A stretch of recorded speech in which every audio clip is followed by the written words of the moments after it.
Hello,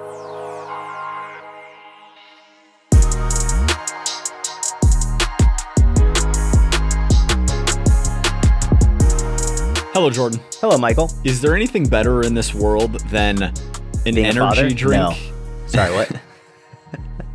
an energy drink and a great workout? Jordan's revved up. Jordan's ready to go. He's got multiple caffeinated drinks over there. I tried a new energy drink the other day.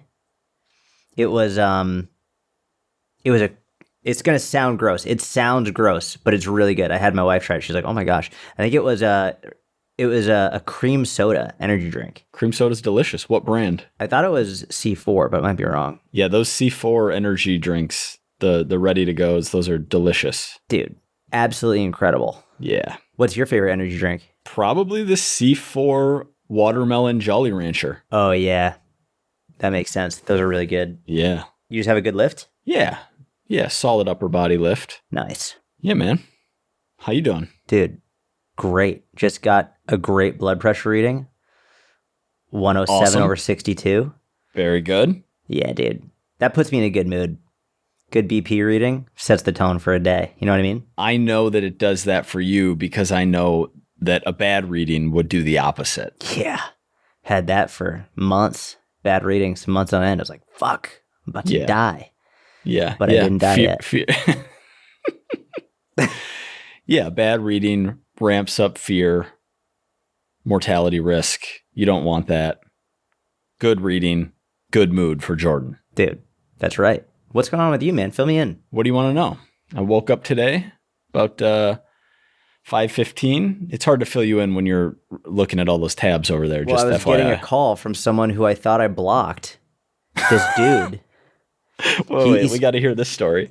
This dude, I think 2 years ago, I'm in Manchester, United Kingdom at this event that I was speaking at. And he's trying to sell me on his app, on his, he wanted me to let his company build his app. Build your app? And he wanted me to let his company build my app. Okay. Mm-hmm. And I was just being nice. I wasn't saying no outright. He's standing right in front of me. I'm like, no, dude, I've already got someone doing it. And he's just talking me up. He's following me around the fucking event. Just let me take you for coffee. Da da da. I'm like, jeez, dude. So I'm an idiot. I give him my number. Yeah, here's my number. Just whatever. And he's texting me, and I'm just ignoring. Finally, I block him. But then this is a couple of years ago now, 2 years ago. And eventually I just blocked him. And now, in this moment, on my computer, I start getting a phone call from him. So I had to block him again. Now I'm pissed. Now my blood pressure's up. That's annoying. It's up a little, but you had some leeway with that amazing read this morning. So you're probably in a good spot still. What's the lesson from that whole story? I don't know. I think I need to not be so nice. I wouldn't even call it being less nice. Be more disagreeable. Yeah. I mean, and that's going from the first percentile to the third percentile, right? When someone's trying to pitch you on a service and you say, I would love that, but I actually already have someone who's really good doing that exact same service. If they are ever really bad, then maybe I'll reach out to you. But right now, I'm okay. Thank you. That's not max disagreeableness. That's just... Yeah, you're right. I'm changing the title of the podcast to Life Coaching with Mike. Life Coaching. No, we don't. No. Nope. No. But that's annoying, seeing the random cold call come through from the number that you thought you had blocked. Yeah. It's all good, though. What else, man? How's life? Life's good. Life's good. I found this new walking path that goes around the entire outside of my development, basically. It's 4-ish miles. Oh, nice. Yeah, and probably 50% of it is through the middle of the woods. There's a path carved out, maybe 40% of it, which is amazing because being in nature just feels so good. So I went on a random walk, just getting my steps in the other day, and I took this turn that I never take, and it's how I found this path. And I just kept taking it until I was like, wait, this has to circle around at some point, and it eventually did. And then the next day, I showed you the picture because you're a big rollerblade guy. Oh, yeah. I threw on the old rollerblades for the first time in years and did the loop, which was obviously much faster than walking. But the end of the loop, like the last quarter of it, is basically straight uphill. And so wow. that was absolutely brutal. I thought you were going to say straight downhill. So you just like sped right through. It's amazing. The first half to like 2/3 is gradual downhill. And then there's a very steep hill to finish. It's actually, yeah, it's a good cardio loop for sure. Feels so good just to get those rollerblades on. Just wind going to your face, fresh air. Oh, yeah. The downhill's amazing. But the uphill, when I haven't skated in years, like that was brutal. Is it smooth? Like there's nothing on the walking path? There's no like sticks or stuff? Oh, that's awesome. Yeah. Yeah. Yeah. That's good. Great. So that's happening. That's how you know like you're getting older when you're like, hey, how's life? You're like, found a new walking path, which is great. Yeah. Is that a sign of age? Yeah, dude. When I was 18, I wasn't being like, found a new walking path. I was. Since I can remember, I've been looking for places that are secluded in nature where there aren't any other humans around. I distinctly remember in college, being my freshman year, 18 years old, looking for running paths where I wouldn't have to see any other people.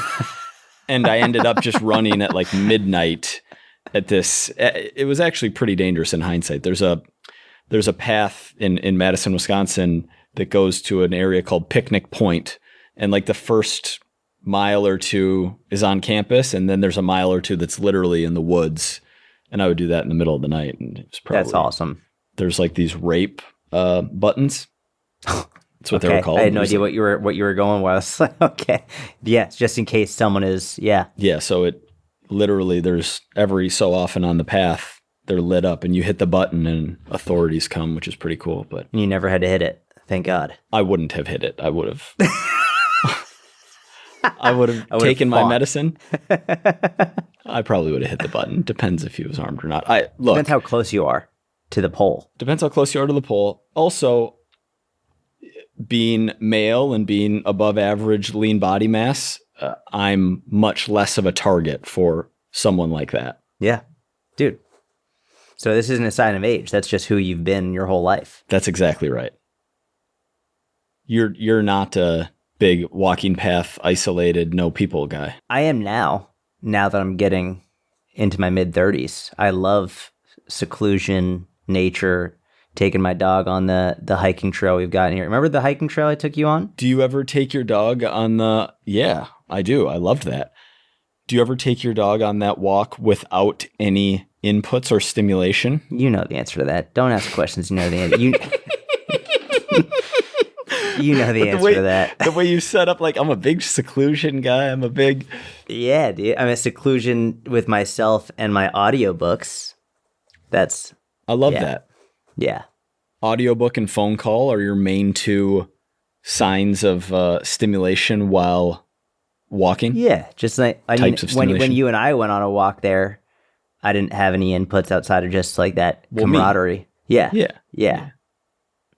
Yeah, but if I'm just by myself or with Curtis, I'll bring an audiobook along for the ride, or maybe I'll give you a call. Have you been doing your 1-minute meditation? Not in a long time. Probably not since February or March, whenever I stopped doing it. Okay. That's not bad. It's pretty bad. But I'm not a meditation guy. Have you been doing meditation? More than I was. The 20-minuters? No, just 10. And I haven't been consistent with it. I'm also not doing the one that we used to do that you and I separately came to the conclusion that it might have been like demonic and like evil form of meditation. Yeah, I learned that at a young age. Jordan learned that at a young age when his father forced him to meditate. And literal force. And if I like peeked my head out of the room because I had to go to the bathroom, what the fuck are you doing? Get back in there. Go meditate. Yes. Yeah, that's not how you want to be introduced to it. But no, more of just a mindfulness, like strengthen the prefrontal cortex, get impulse control dialed in. Yeah. The physiological benefits of that type of practice. Yeah. Do you have your 3 things, Jordan? Did you come prepared to the podcast with your 3 items? I did have them, and I should have written them down. Dude, here, I'll say something that I think is top of mind that is, I think, super important especially for all the coaches listening. And let's hear it. This isn't going to be a surprise to you, or especially to the people in the mentorship, but analogies. If you aren't using analogies in your teaching methods, especially on social media, I think it's one of the biggest mistakes that someone could be making, in terms of every time I go out of my way to spend extra time answering a question, not just answering it as it was asked, but specifically answering it to think of a really great analogy to go along with it. Every single time, the response is huge. Every time. And I literally just got a message a few minutes before we hopped on, someone saying, I've followed you for years, and I've also followed many other fitness people, but the one reason that I feel like I connect with you is because when you use analogies, it helps me understand these more complex topics in a way that no other coach has helped me with, which, I mean, in a social media world it's very difficult to stand out. At this point, it's not about the message as much as it is how you deliver the message. And I really think that if you're not spending time thinking about how you're delivering the message, not just the truth of what the message is, but if you're not spending time thinking about how you're delivering that message, then you're not going to be helping as many people, whether it's reaching more people, growing your audience, or equally as important, if not more important, helping the people who already follow you. It will allow you to stand out, and it will allow you to make difficult concepts much more easy to digest, and it helps you stand out in a sea of a crowded sea of professionals. Little social media tip from the connoisseur himself, Sciat Fitness. Analogies, man, they're everything. I don't have anything to add to that's beneficial. I believe you. Kind of like I trust Gary with the way he watches market dynamics and consumer behavior and then talks about what other people are doing. I trust it because he's good at it, even if it goes directly against what my strengths or what I believe or what I'm doing in my life personally. Like, an analogy needs to be basically perfect for me to like it. Like, normally I like reasoning from first principles rather than reasoning by comparison. So, yeah. Here's one thing I'll say about what I've seen you do with analogies, or when I've tried to use them sparingly in the past for certain subjects, is they can make an idea stickier. And so whether it's simplifying a complex idea or it's trying to help somebody remember a concept, the analogy can definitely be helpful for that. Yeah, completely agree. Okay. Number 1, analogies. Very good. What about you? What are your couple of things? We'll go back and forth. I came underprepared today. I'm still working on the comprehensive dopamine list of hard versus easy dopamine, ranking them in order. Here's the problem I'm having with it, is that hard is subjective, right? Hard. Jordan's got all these jokes running through his mind about hard. I just see his eyes going like, oh, that's a word. Don't say it. Don't say it. Basically, I'll give an example, which is, for me, training martial arts is quote unquote harder than someone who really enjoys it, which is a hard form of increasing dopamine, versus somebody who absolutely, let's say there's a runner, someone who loves running, but they absolutely hate strength training. I like strength training more than that person. So the order is going to have some wiggle room, some subjectivity to it, which I think is part of why I'm struggling to finish it. Sort of like reading a book without checking your phone, like just sitting down and reading a book. I think about, Mitch, my videographer, his wife reads like more than one book a week. Like she what kind of books is she reading? anything. It's crazy. Like she will read she will read over 52 books a year. It's unbelievable. I wonder what her cell phone behavior is like. I wonder if her brain is less broken than ours. I think her brain is less broken. I think she's not on her phone very much. Good for her. And she gets that dopamine from sitting down and enjoying a book for several hours at a time. Yeah. Yeah. But yeah, that's a good example of reading is easier for her than us or others. So that's not really a thing from me because I don't have the list yet, but it's an update that I'm working on it. Oh, I have a question for you. Well, first, I'll start a little bit more general, then we'll work way more specific. Do you do any plyometrics in your training? Not right now. Not in this phase. In previous phases that you did include them, did you just do lower body plyos or did you ever do upper body plyos? Definitely primarily lower body plyos. Did you ever do any upper body pulling plyometrics? Give me some examples. Well, so that's what I was thinking about it. So I think the most popular upper body plyometrics are obviously like a speed or plyo push-up, like an explosive push-up. But then you've got like medicine ball throws, and like whether it's a rotational med ball toss or like a med ball slam, or like a over the head med ball throw behind you, or a med ball push up, like up as high as you can get it. But I haven't really seen anyone deliberately doing upper body pulling plyometrics. Obviously, you could call like a muscle up, for example, an upper body pulling plyometric. But most people aren't doing a muscle up because it's an upper body plyo. They're more doing it because it's a display of their it's cool and it's their athleticism and it's a cool skill that they would like to build, not because they're looking for upper body pulling plyometrics.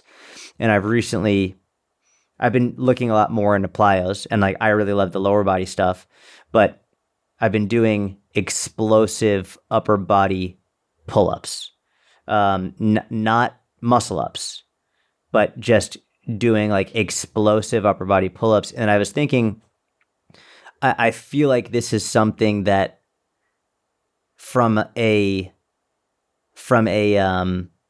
programming perspective, especially not even from like for high level athletes, but for the average individual, I feel like this is something that could be and should be incorporated more. Obviously, we know strength training and plyos are important for people as they get older. From a bone loss perspective, it's arguably one of the best things you can do to improve bone density. But I also think it is very bone specific in terms of plyometrics for your lower body are going to have better bone results on your lower body bones as opposed to upper body, whereas upper body plyometrics will have better results on your upper body bones. And I was thinking, man, yeah, it's great to have the upper body pushing plyos, but what if we incorporated more speed inverted rows, plyometric inverted rows, plyometric chin-ups, these types of things? And I'm even thinking, like, obviously, I think the push-ups would be great for people as they fall. They land on their wrist. Their wrist, obviously, you shouldn't be landing on your wrist when you fall, but we would ideally want to teach people how to fall properly. But assuming that they're not going to, they put their wrist out, break their wrist, break their ulna, break whatever in their humerus, like that. We don't want that to happen. I feel like incorporating a little bit more of that would be good. So I've been incorporating a bit, and it's felt good, but I can also see it being an issue. Like, I think that the exercise selection is what people struggle with, but the inverted row I feel like is a really good middle ground where you just start working on speed. Movement. Yeah, more safe, exactly. I have a number of directions to take this. My first being, I'm curious, what percentage of your volume are you doing this with, or would you recommend doing this with? First exercise on an upper body pull day or so like let's say you have a full upper body day. It's you don't separate in a push pull, but you have full upper. Maybe the first exercise could be a speed, like a plyo push up for 2 to 3 sets of a few reps. Second exercise, plyo inverted row, 2 to 3 sets of 3 to 5 reps. It takes a couple minutes. I mean, 6 working sets. That's a decent percentage of total volume. Yes, 6 working sets. But each set is between 3 to 5 reps. So Yep. it's not It doesn't it's take not a lot, forever. and about a minute rest. You're not resting forever. Yep. Yeah. Yeah. I mean, obviously, And you can superset them as well. There's massive benefit for people who are athletes or training for performance, and like that's their main goal. And for intermediates and above who are Gen Pop and want some of those benefits, yeah, I think it's really cool. I think nailing the mind muscle on a movement and like really being proficient in that movement before you start to really increase tempo is like the one kind of warning, I guess, I would give for anyone who wants to give it a shot. And I think you did a smart thing with, you're not saying like bent over row, like explosive reps, right? You're picking a horizontal pulling motion that is almost as safe as you could possibly select. But yeah, I like it. Yeah. And I think it's almost self-selecting in that an inverted row, you would have to start it at the height that you can do safely anyway. So you're not going to take someone who's 400 pounds and can't do a horizontal inverted row. Like, number one, I would not do that with someone who's 400 pounds. Of course. I just wouldn't do it. In the same way I wouldn't have them do any plyometric stuff before they lost a lot of weight and built up the requisite strength. Ironically, this is actually a huge topic. It's pissing me off. Weighted vests are getting hate now by the science community. There's actually no research. Shut the fuck up. So it's pissing me off. There are people being like, they're number one, they're saying it doesn't build bone density, which I struggle when people they say that it doesn't build bone density because there isn't research that shows that it does. Yeah.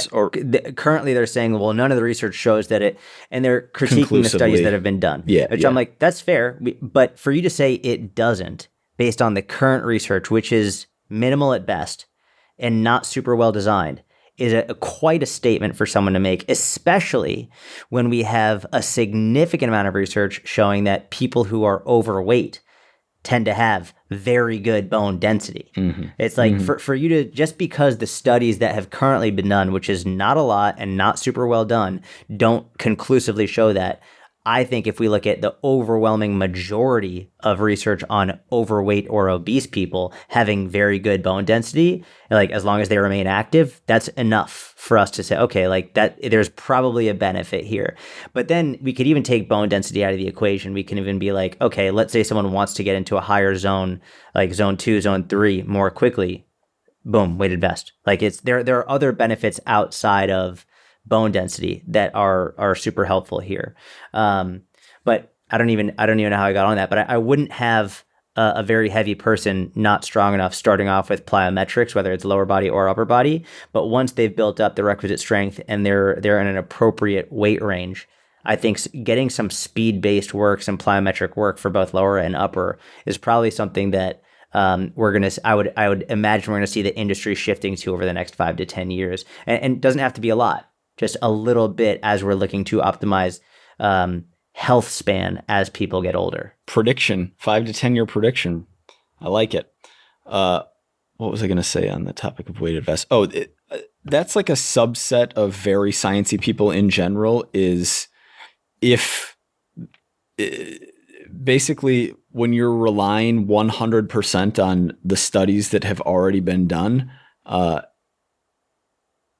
you can't, just because there haven't been enough studies for something doesn't mean you can conclusively say it doesn't work. You can say we don't know that it works yet, or the weight of the evidence hasn't shown that it has a statistically significant effect yet, but you can't say it definitively does not do X just because the research hasn't come out yet. That's it. 100%. Yeah. That's annoying. Speaking of studies, I got a study for you. All right. Remember I told you something the other day? You were doing research? Do you know what it was about? I forget. I just remember you being like, I was reading this study. It was something you like. I remember where I was. I was in my kitchen when you said it to me. I forget. What is it about? Interesting how memory works. So there was a study. There were like 300,000 or 400,000 Swedish individuals who self-selected into 3 groups where they either got minimal, moderate, or high levels of sun exposure. Summer, spring, winter, fall, doesn't matter, but year-round, about how much sun do you get? They were followed over a 20-year window, and basically when you compare the high sun exposure group to the low sun exposure group, they had equal rates of skin cancer, or there wasn't a statistically significant difference between the two. Interesting. However, the high sun group had statistically significantly lower rates of every other type of cancer. Wow. Now, it's like, okay, but are the people who are out in the sun more active? That was my initial like, yeah, meh. And probably, like, I would imagine that is at play. However, this doctor who I was listening to, like, on a follow-up breakdown the study, was talking about how essentially when you have 3 or more cohorts, and you can see a dose response to the amount of X, meaning we didn't just have high and low sun groups. We had high, medium, and low. And there was a dose response to the more sun you get. So the medium group actually saw lower cancers than the low sun group. And the high sun group saw even lower cancer than the medium sun group. He said that is, I forget the name of it, but that is one of the methods of proving causality that researchers use, and that we don't, like, there are no double-blind placebo-controlled trials around cigarettes. And so how did we conclude that there's a causal link between cigarette smoking and lung cancer? Because they ran these studies that had 3 or more cohorts, and you could see a dose response. More cigarettes leads to even more cancer risk. Was there any information on sunscreen use? Not that I know of. So it's not like they were able to say this high sun group didn't use sunscreen, nor did they say they did. It's purely about sun exposure. It's sun exposure. It's not an argument to go outside and get fried and not wear sunscreen. That wasn't the point of it. Yeah. It's more just like get sun, be out, get out in the sun. Cool. I like that. Yeah. I like that. Makes sense. Makes total sense. It does make sense. Also, you know what I think as well, and I'm sure this would play a role in it. Generally speaking, if you're outside in the sun, you're in a better mood. If you're outside in the sun, you're less stressed. If you're outside in the sun, I don't have proof. This is like I can't prove this, but I think the stress that people have about everything that's going on in their phones and they're staying inside or whatever, the stress is, I think, way worse for people's health than basically everything else going on. Like chronic stress is the worst thing for your health, I think. Couldn't agree more. I could not agree more. There's also supposed benefits to full spectrum light. So like when we're inside, the types of these high efficient LED lights that we have are primarily blue light. Whereas when you're out in the sun, you're getting blue light, you're getting red light, you're getting all these different waves. And for all of human history until very recently, when we got light exposure, we got full spectrum light exposure. It's theorized that there are benefits to that. There are health benefits to getting full spectrum light. Makes sense. But yeah, you replace being inside stressed on your phone with being outside, moving, feeling good. Oh, you know what else? When I was doing research for the dopamine list and ranking hard versus easy, part of what I was taking into account was how dopaminergic something is. So nicotine, like 150 to 200% increase in dopamine, cocaine, like 300 to 500% increase, methamphetamine, the most dopaminergic thing, 1000% increase. Sun exposure, according to AI, right? According to Grok, sun exposure, 30 to 50% increase in dopamine. Oh, wow. Yeah, we normally associate sun with vitamin D, which you get from the sun, which is obviously a good thing. We associate it with an uptick in serotonin, which obviously is a good thing, feel good, but you're also generating more dopamine from the sun. That also makes sense. I've literally never gone out this sun and not been in a better mood. Dude, you know what else? I've had multiple times where I was sick and inside, and like literally once I was like, you know what? It's been too many days. I'm going to try and like get through a normal day. I remember years ago feeling like this, and then being outside in the sun and starting to get better almost immediately. Sun, dude. I can't need more sun. I can't prove this, but I think that the fear mongers of like you should never get any sun exposure are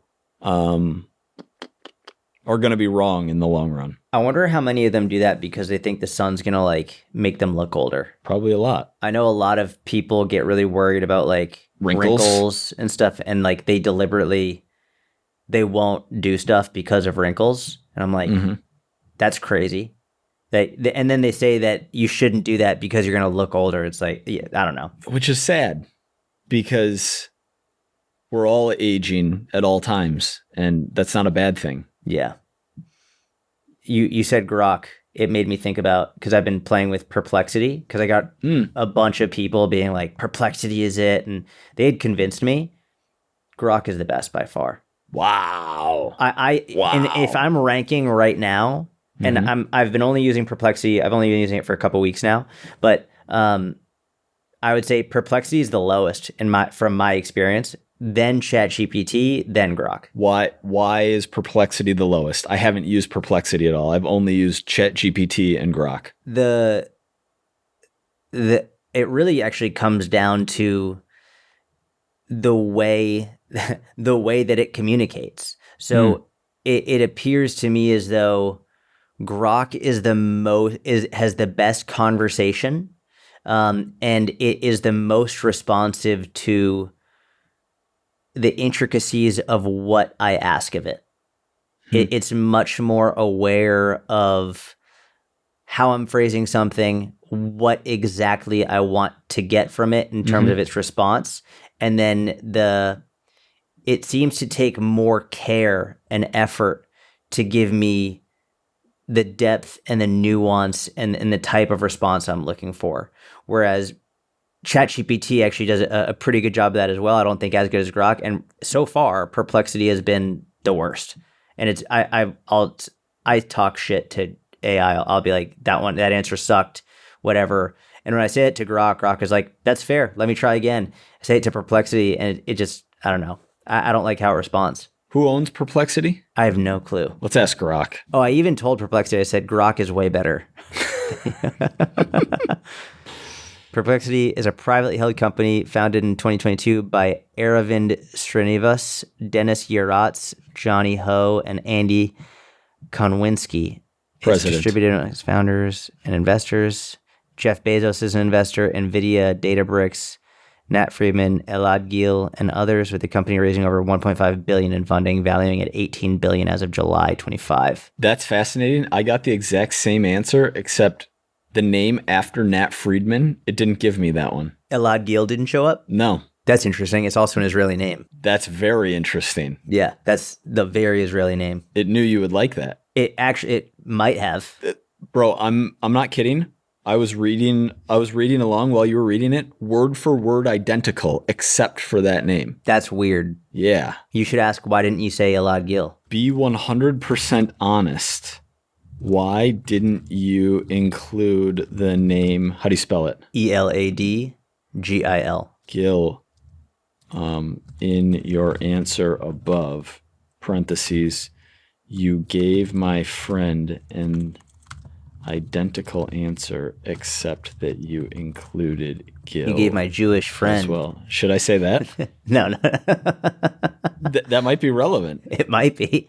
Yeah. Mine said Jeff Bezos, NVIDIA, Nat Freeman, and Kanye West, and others. Kanye West? I'm just kidding. I'm just kidding.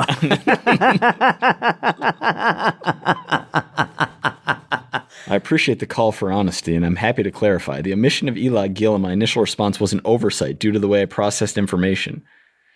I inadvertently left out Elad Gil's name. No. No, I don't dude. trust that. No. It's telling us what we want to hear. Yeah. Yeah, that's actually pretty crazy. And it's not admitting to it either. I know. I don't like that. There was a reason why it didn't do that when we literally asked the same question. 100%. And that it was an Israeli name. Yeah. That's wild. It is very weird. We should build a bunker. I don't trust these bots anymore. Dude, I don't know if you want to go down this rabbit hole, but how crazy is it that Trump ran on, I'm going to release the Epstein list, and now he's like, why are we still talking about the Epstein list? There are more important things in the world. You're going to have to get me up to date because it's been over a week since I paid any attention to this. Has anything happened in the last 7 to 9 days? Apparently, after just mass outrage over him just shitting on anybody who wants to know about the list, finally he was like, all right, I spoke to Pam Bondi and she's gonna work on it. But it's just crazy to me that he ran on, I'm going to release the list, and Kash Patel was like, the they've FBI got the list director. Yep. At first day gonna show this, and now everyone's like, there's no list. There is no list. And the fact that you want it makes you a loser. There are more important things going on in the world. Yeah. Crazy. It's really nuts. It just makes me think that everyone's on it. Everyone is on the list. Everyone. The woman who I had on my podcast, the CIA spy, she had a really interesting reel that she made on it today or yesterday, talking about Jeffrey Epstein and about who he was working for, because Tucker Carlson says he was a Mossad agent and da da da da, and she was like, it was funny because she's just so straightforward and very realistic about it. She's like, listen, this guy had one of them the largest trafficking rings in the world of trafficking underage girls to some of the most powerful men in the world. And it's not just in the US, but in numerous countries. And this guy was getting millions and millions and millions of dollars from all over the world. So she's like, I would be shocked if he didn't do stuff in Israel, in the same way that I would be shocked if he didn't do stuff in many other countries. And what she said is she thinks that Jeffrey Epstein had the worst dirt on some of the most powerful people in the world that you could ever imagine. She was just saying, she's like, I'm sure that she was like, I highly doubt that he was a Mossad agent. But what she did say is that she thinks that he probably had dirt on definitely high-level people in the United States, definitely high-level people in Israel, definitely high-level people in other countries. And she thinks that he was probably selling those secrets to other people, high-powered people in other countries. She thinks he was probably selling, other countries be like, oh, you were here? All right, well, what are these people, what are their darkest secrets they don't want anyone to know? And he was probably selling to other people. So it just created this massive ring of blackmail and secrets. Mess. And if you're ever it makes me think about what I would do if I was in that situation where you're, and the Diddy thing too makes me think of it when you're, I would imagine when you reach a certain level of fame or notoriety or and you're in certain social circles and you're pressured to come to this party or do this. I don't know. I don't know if these people's spidey senses were going off and they ignored it because they wanted power. I don't know if I don't know. Dude, I have no clue. You show up, you just think you're going to a private island, and then next thing you know, there's 15-year-old girls giving massages, and you're like, this is kind of weird, but I'll go along. Or the people who continued to go back dozens and dozens of times. That's clearly not good. Yeah, dude. Beyond not good, degenerate, evil, I just think about I don't know how anyone, literally anybody, can trust either side of the government. Yeah. Like when they just so blatantly lie over and over and over again, right to our face. Bro, how about the fact that they said that the security cameras were down, but then they released like the quote unquote raw footage and years there's like later. 3 minutes listed, 3 minutes missing, But and then, like yeah, it's clearly edited. Yeah. The raw footage is saved as like edited footage. Yeah, and like re-exported out of all these 4 like times. internet geniuses figured it out. Amazing. God bless their soul. Wasn't the Mossad part that I heard was that Epstein's dad had some Israel CIA ties. The Tracy, the CIA spy, she was telling me, or not telling me, she was in the fucking video. She didn't say anything about his dad. She said some of his business partners had Israel ties. Yeah. And I mean, I don't know him, but I mean, Epstein is a Jewish name if I've ever heard one. Like clearly he's Jewish. So I mean, I would imagine if he wasn't in Israel, he knew people who'd been in Israel. Like I would imagine there are Israel ties. I don't know the scope of this dude. I had never even heard of him before he went to jail and before like he was killed. I had never even really heard of the guy. But based on what I know now from people that I trust, I highly doubt he was a Mossad spy. Yeah. But I would imagine that he had dirt on people very high up in the government, just like he did all over the world. And the argument that it's literally everyone is, and the argument against like, basically the argument of Trump being on the list is, well, then why didn't the previous administration release the list? Or like even during the, up in the summer of 2024, why wouldn't they release the list to like hurt Trump? And that's like, well, they're all just on it. Because they're all on the list. Yeah. It's just uniparty. Like there's elites in DC and then there's the rest of us peons across the country, which and then seems like a lot of validity. And then with the whole spat between Trump and Elon, and then Elon being like, just so you know, Trump is on the list. I'm like, that was wild. Shit, dude. Like, they're all on it. They're all on the list. Hey, and this is just showing my complete ignorance.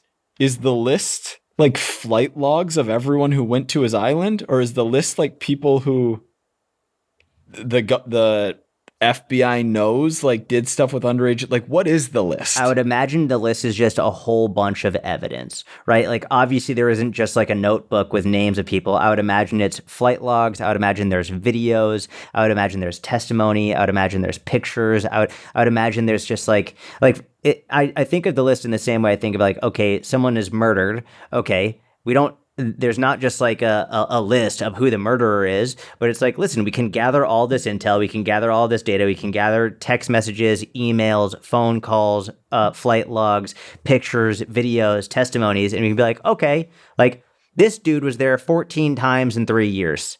That he's on the fucking list, right? Yeah. Like, and if there's no list, then why is Ghislaine Maxwell serving 20 years for trafficking? No customers. If there's no customers, why is she serving 20? It's like, it just doesn't make sense. It doesn't make sense. She's a political prisoner. Yeah. Release her. Yeah, man. I don't know.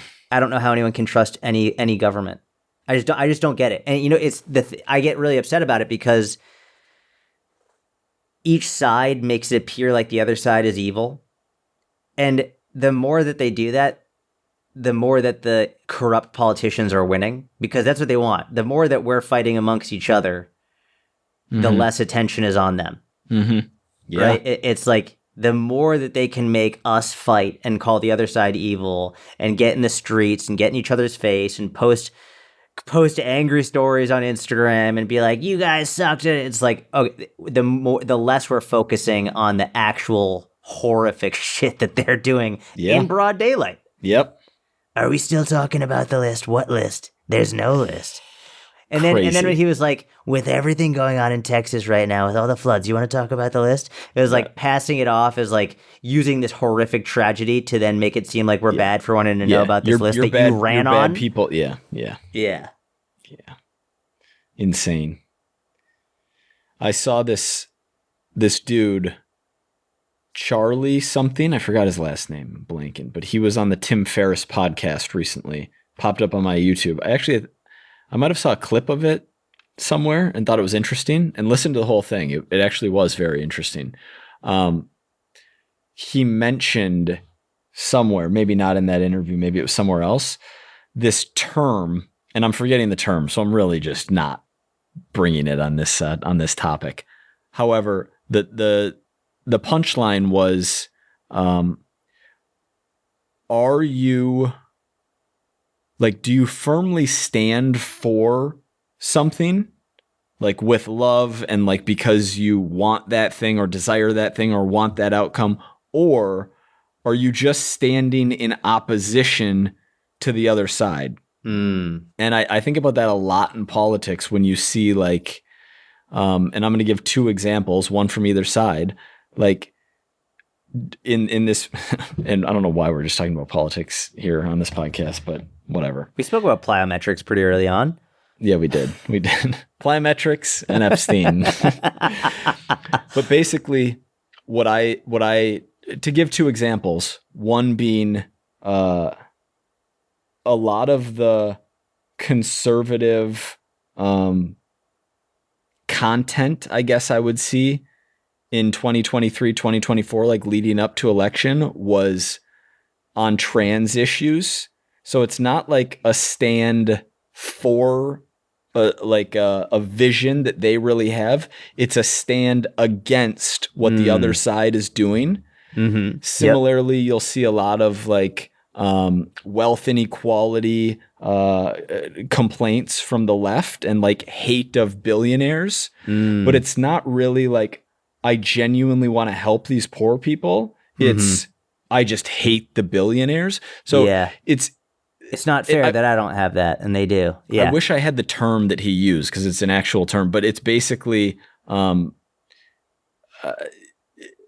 something that can be used to manipulate a population because you're standing against your opponent more strongly than you're actually standing up for a vision that can lead to more division, more negativity. And I have fallen prey to it myself too in the past, which is like having stronger emotion against something rather than trying to take a stand for something better. Dude, that's so true.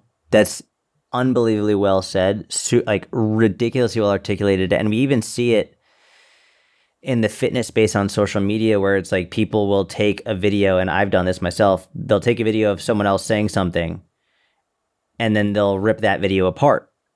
Rather than making their own video talking about what you can or should do to improve, it's just the entire video is ripping what that person has said down. And they do this in politics. I mean, Joseph Goebbels and the Nazis were genius at it, but they made it appear like the other side was bad. And so basically like in pre-Holocaust and during the Holocaust, the way they justified it was like, the Jews are taking your money, the Jews are taking your jobs. It's like, rather than saying, hey, here's what you can do to go out and get better, it's like, well, these are the people who are making your life horrible. Like, and so it's easy to justify these horrific things when you can take your attention away from what you can be doing and blame it on something else. Yeah. And so, that's exactly what's happening. It's very effective, like manipulation technique. Yeah. Yeah. Not good. And leading to a lot of divisiveness, leading to more polarity. I think that combined with the medium of communication, social media, just a lot of anger, a lot of outrage. Yeah, and I think it's amplified now because now every individual person is their own media platform, right? Like every individual person. And then as some people grow, as their individual media platform grows and they want to continue to grow and they want to make more money and they want to get more views and engagement, they become more willing to do things that will get more views and engagement, even if it doesn't align with what's actually going to make people better. So all these individuals are essentially becoming media companies who are simping for views, simping for likes, simping for engagement at all costs, which is way worse for the collective. Because it drives their business. Yes, so exactly. I get it. And their goal is maximize profits. Or at least that's one of their primary goals, is to have a successful business, which is understandable. Yeah. I think there's going to be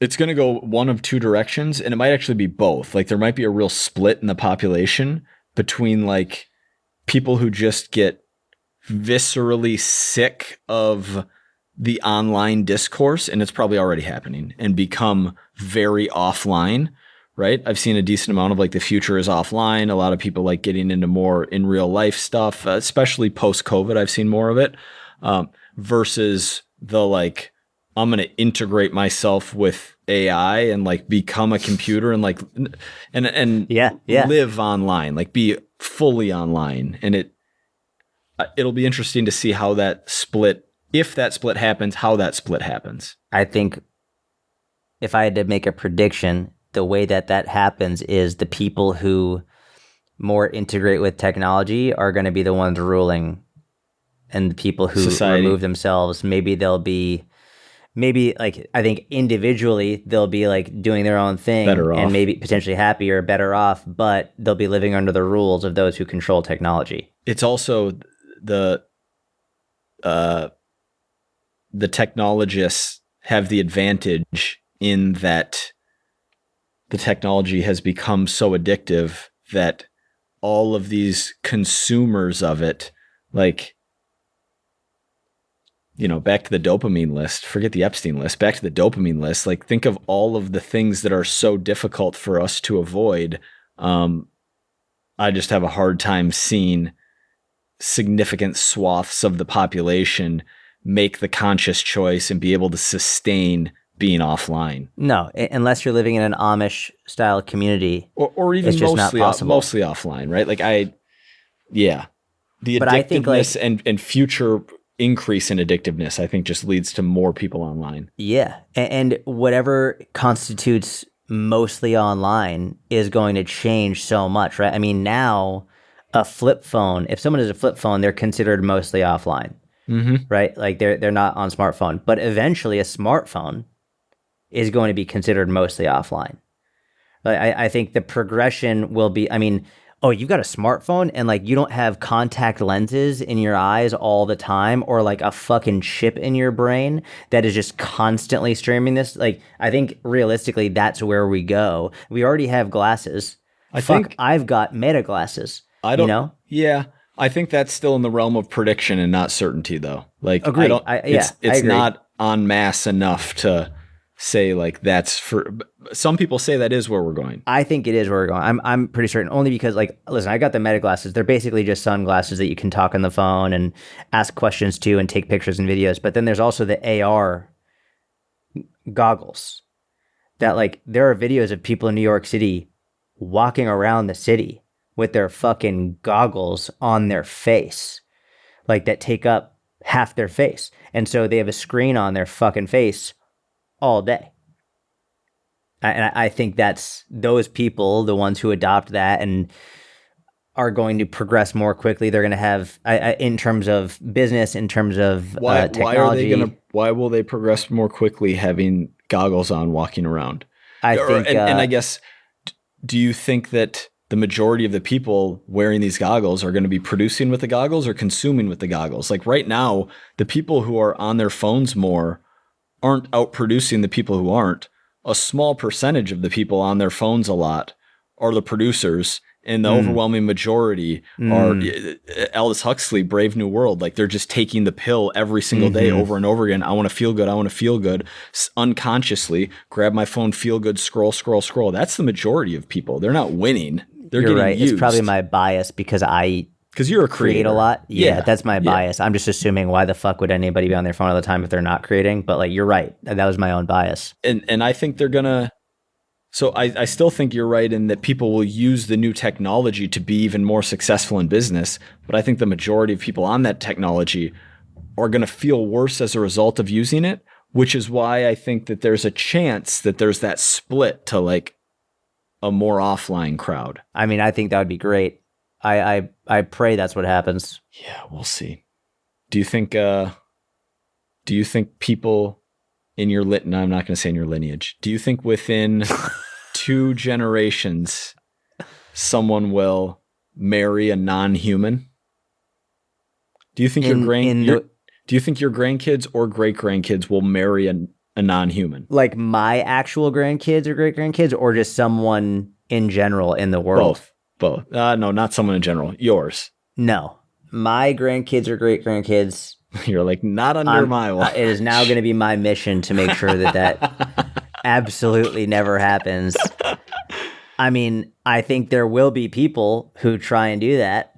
I absolutely, there's no question. I think that there are already people out there who say they're in relationships with robots and with like AI. They don't even have a body yet. They're just talking with them. Do you think that's the same as like, people used to hate the radio, but then they liked print and they hated the radio. They hated the radio. They hated TV because they said the radio was worse. They hated social media because they said, like, do you think that's a natural progression of that? Meaning people, online dating was weird, and now we're going to be married. Like, do you think that's a progression, or do you think marrying a robot is in a completely separate category? Listen, I'll say this.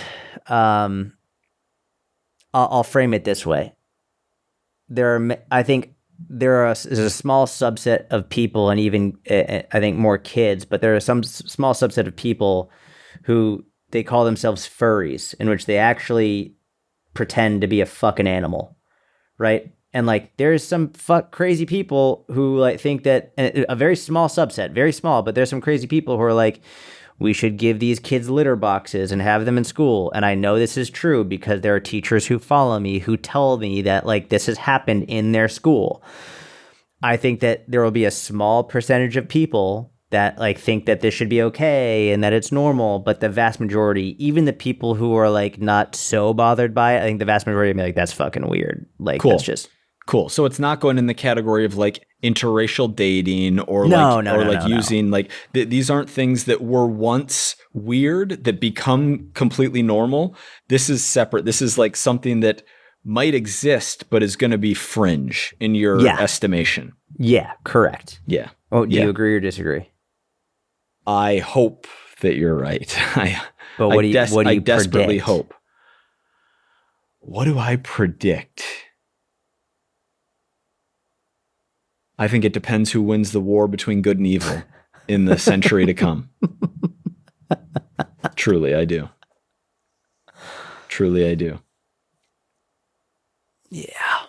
And I think that whoever is going to be the maker of the sex slave robot that they are then trying to marry to someone, I don't think they're on the side of good. Yeah. I mean, hey, we manufacture sex slave robots that we sell to the population. I don't think that's. I don't think. Listen, I think about it in the same way of like kids who believe, or they don't even believe they're animals, but they want to be. I don't think that they're evil. I think that they are being enabled. I think that they maybe want attention, and the people who are like, okay, you think you're a cat, so we'll put a litter box for you, and like everyone has to call you by your cat name, and like all this stuff. I don't think that kid is evil. I think that they're being enabled by the people who are in charge. I know you're not saying that. And I know you're not saying that you think they're evil, but like you're just saying like, I don't think the guy who's going to marry a sex robot is evil. I just think he is a loser. Really, like in a real, like, I want to splash cold water on his face and give him a little slap and take him to the gym with me kind of way. Hey, buddy, you could be more than you are right now. Come on, let's go. Yeah. I know you've had a rough go at it. I know you've had a rough life, but put the Cheetos down. Come with me to the gym. I'm taking you under my wing. You can get a real girl. You don't need the sex slave robot that OpenAI created, or whatever company is going to be the maker of it. Yeah. Yeah. But I don't think he's evil. I think I don't know. I mean, the good versus evil thing was more, I don't have a prediction. I just have a hope. Yeah, I mean, there's even the whole concept of like I think whatever evil looks like is always surprising to people. And I think, I was actually talking about this recently.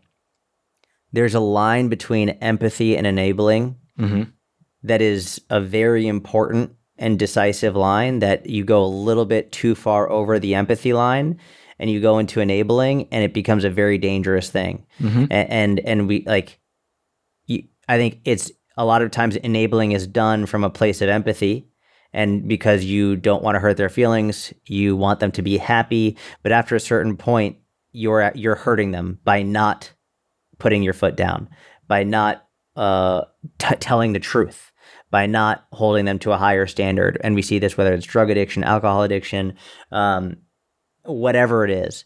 And so I think allowing this to go on, and allowing people to think it's okay to do something like that, to marry an AI robot, and to have, it's like, they're going to be like, there will be people like, why does it bother you? They're not hurting anybody else. Like, but at what point does that become enabling?